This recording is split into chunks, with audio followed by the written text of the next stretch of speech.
all see that it's a lie. 'Cause we always give it one last try. Yeah, you've watched me break 1,000 times. Now I'm all alone, 'cause you never show. You say you will, but then you don't. That's how it goes. Don't wanna know. I'm turning off my mind so I get by. I just wanna be happy, happy tonight.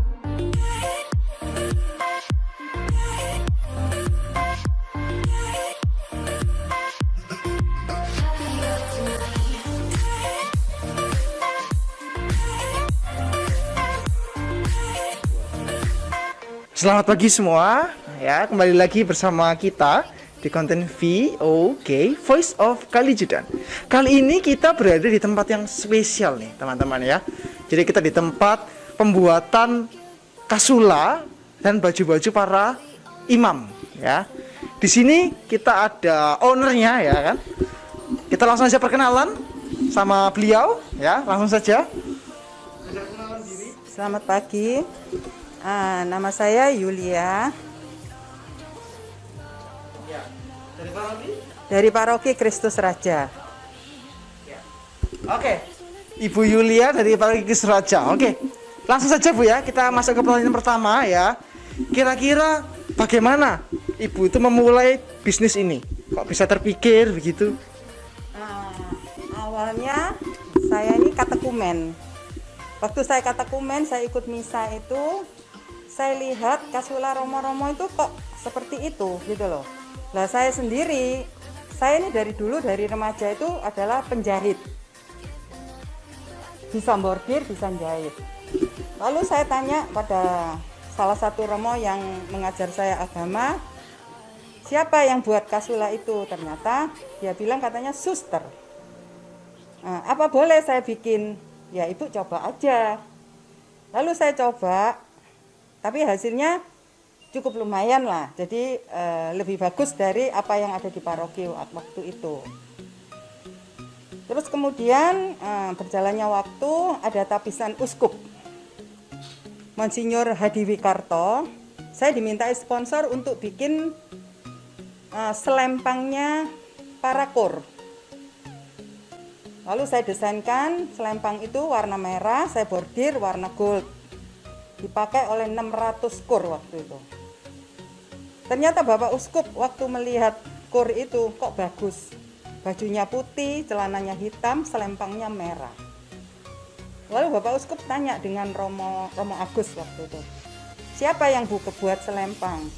Romo Agus bilang Bu Yulia. Dipanggillah saya ke keuskupan oleh Monsinyur.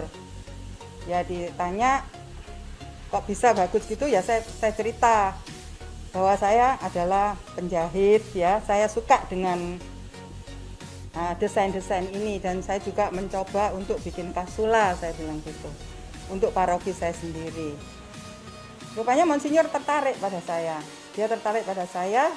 Waktu itu mau tahun jubileum, Bapak Uskup mempercayakan kasula-kasula, vandel segala macam untuk tahun jubileum itu pada saya. Saya bilang, Monsinyur saya takut, saya belum pernah bikin sesulit ini.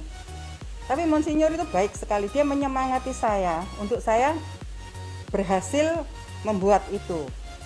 Karena potensi saya dibuat pembuatan kasula ini dilihat Bapak Uskup itu bagus, saya dikirim ke Cisarua bersama tim liturgi keuskupan untuk belajar liturgi di sana. Ya itu, terus ada pesanan. Sebetulnya yang mempromosikan kemana-mana itu Bapak Uskup ini. Dia bangga karena dia punya umat untuk bisa berbuat kasula. Ya itu sekilas info. Oke, Bu Yulia. Terus kan apa? Pertama kan tadi kan kesulitan ya kan? Kesulitan, ada takut juga. Itu gimana akhirnya kok bisa membuat kasula ini? Desainnya seperti ini, terus punya ide. Apakah ada pelatihannya? Pelatihannya di mana sehingga kok bisa langsung terampil gitu? Kalau pelatihan enggak. Saya hanya karena saya sudah dipercaya oleh Bapak Uskup, diberi semangat untuk supaya saya mampu membuat kasula, disuruh belajar ke Cisarua, saya juga saya bilang sama Tuhan, Tuhan, mampukah aku membuat kasula? Ya cuma saya bilang berdoa, saya kalau kesulitan saya hanya berdoa. Lalu Bapak Uskup itu kalau dia ke Roma, dia selalu membawa oleh-oleh itu modeblat kasula. Kan modeblat kasula itu kan dari Itali semua. Ya itu, dia selalu bawa contoh-contoh buku itu untuk saya. Akhirnya saya belajar dari situ karena cara patronnya itu ada di situ, ukurannya bagaimana buat kasula yang sebenarnya. Jadi saya belajar juga dari situ semua. Ya akhirnya lama-lama berkembang seperti ini. Ya. Lalu kenapa kok memilih kasula? Maksudnya kan tadi kan juga ada Bapak Uskup tawaran dan sebagainya Bu ya. Kenapa kok hanya kasula? Apakah punya yang lain selain kasula? Awalnya saya adalah pabrik garment. Saya dulu ekspor ke Timur Tengah pakaian-pakaian gamis ya, pakaian-pakaian untuk diekspor ke Timur Tengah. Saya memilih ini ya perjalanannya panjang sekali ya. Karena di tahun 2004 itu perusahaan saya itu yang di nomor 125 itu terbakar. Di sana itu saya buat garment, juga buat kasula.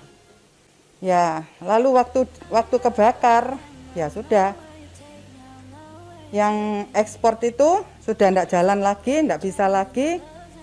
Saya cuma berdoa, Tuhan, apa yang harus aku lakukan? Karena aku sudah tidak punya apa-apa lagi. Waktu itu habis-habisan sudah. Karena waktu itu 600 karyawan saya.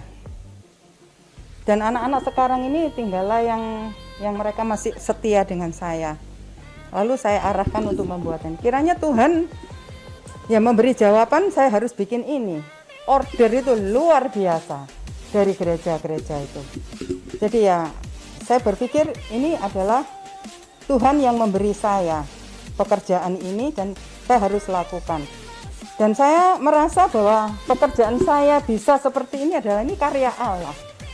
Nggak mungkin saya bisa seperti ini kalau tanpa campur tangan Tuhan. Dan anak-anak ini semua adalah agamanya Islam. Ya, karena dia tahu riwayat saya bagaimana dari kebakaran itu, lalu saya motivasi untuk membuat ini supaya dia mempunyai hati juga untuk membuat ini. Kalau ini tanpa hati yang sungguh-sungguh, tidak dilakukan dengan cinta, tidak mungkin bisa sebagus ini. Itu saya yakin semua itu adalah karya Allah.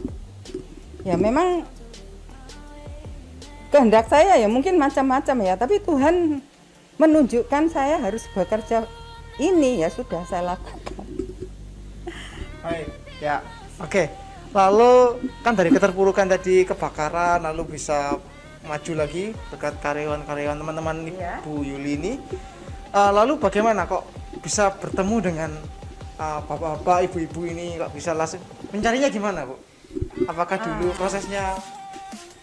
Mereka ini sebetulnya dari dulunya anak-anak Karang Taruna yang putus sekolah, enggak punya pekerjaan itu suka cangkruk di kali sepanjang Kenjeran ini. Saya dulu punya personalia, saya bilang sama personalia itu ajak mereka suruh belajar bordir. Kalau mereka mau, jangan dipaksa. Kalau suatu keterpaksaan itu kan hasilnya tidak bisa maksimal. Harus dengan hati yang tulus dia mau belajar. Ternyata mereka ini mau belajar itu sampai bisa dan bekerja di tempat saya. Jadi anak-anak ini deket-deket rumahnya. Jadi mereka yang belajar dari saya ini yang setia sampai sekarang. Ya tapi dia waktu saya kebakaran itu ya sementara dia tidak bekerja. Tapi kan saya tahu tempat tinggal mereka, saya ajak mereka kembali untuk bekerja dan mereka mau. Ya ini sampai sekarang, ini sudah 25 tahun, ada yang 20 tahun. Jumlahnya sekarang ini tinggal 20. Tinggal 20 ya? Selanjutnya gimana prosesnya ketika ada imam ke sini Bu ya?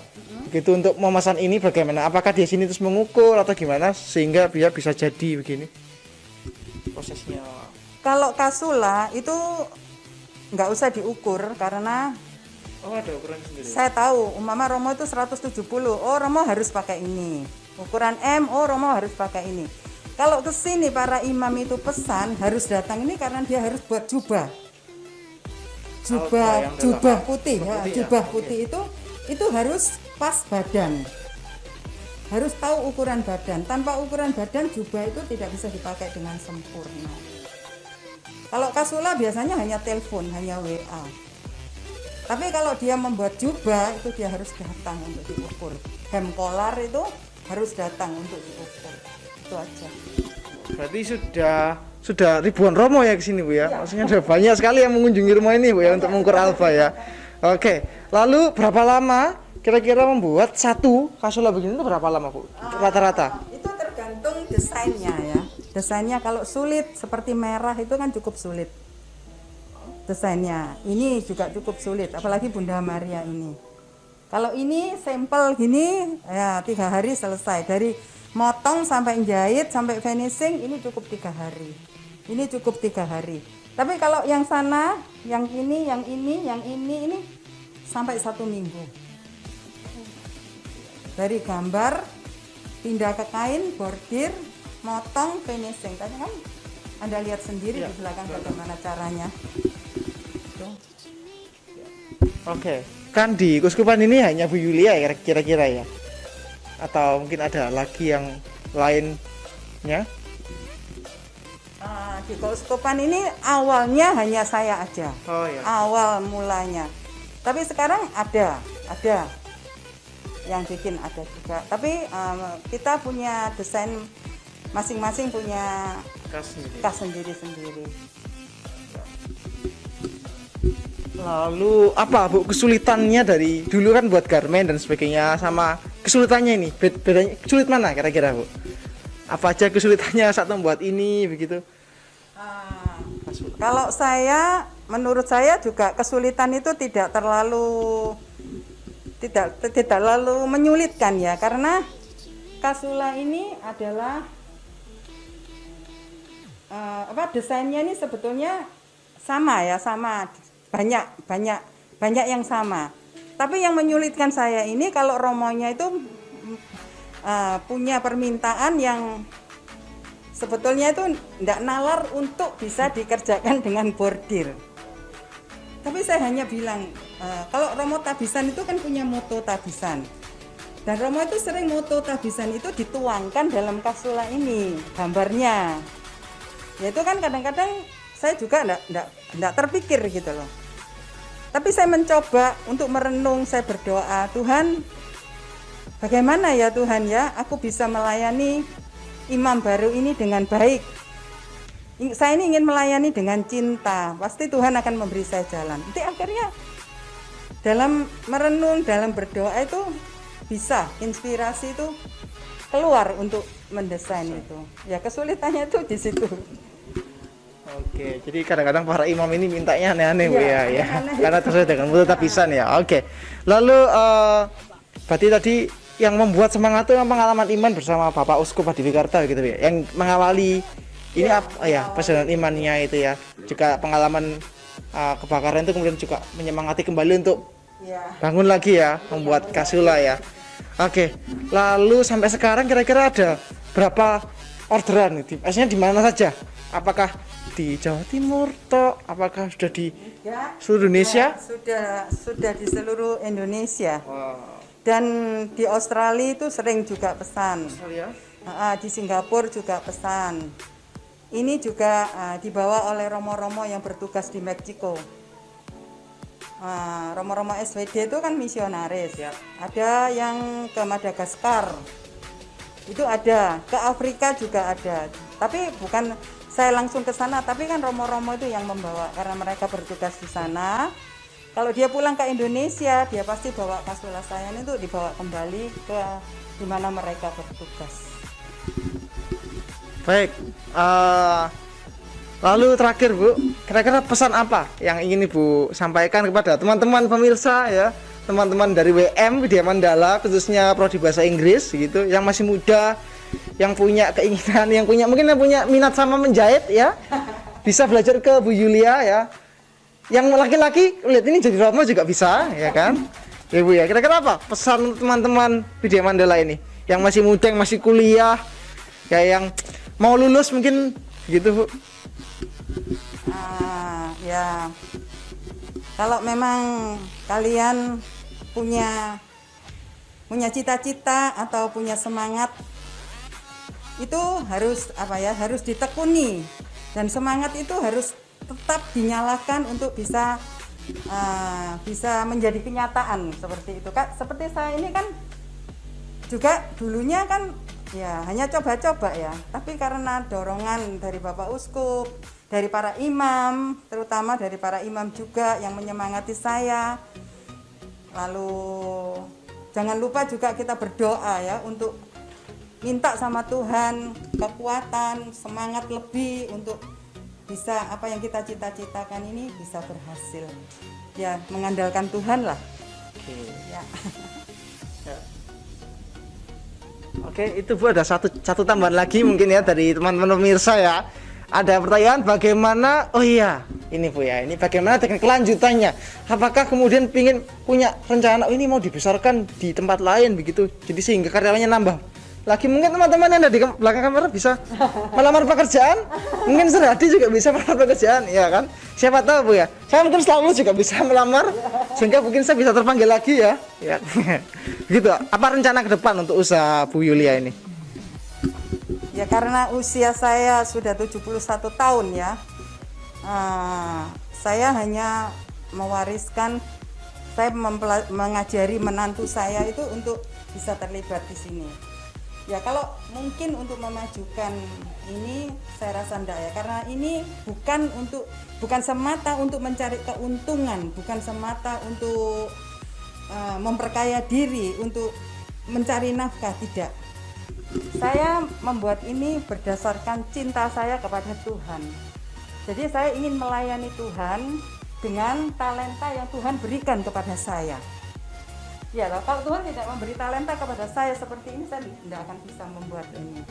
Jadi saya ingin membalas kebaikan Tuhan dengan saya membuat Kasula ini yang terbaik untuk Tuhan. Memang semua bilang katanya Kasula saya ini mahal, memang mahal.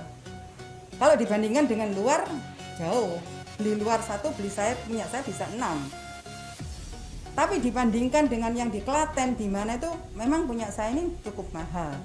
Tapi mahal saya ini karena bahannya bagus, benangnya impor.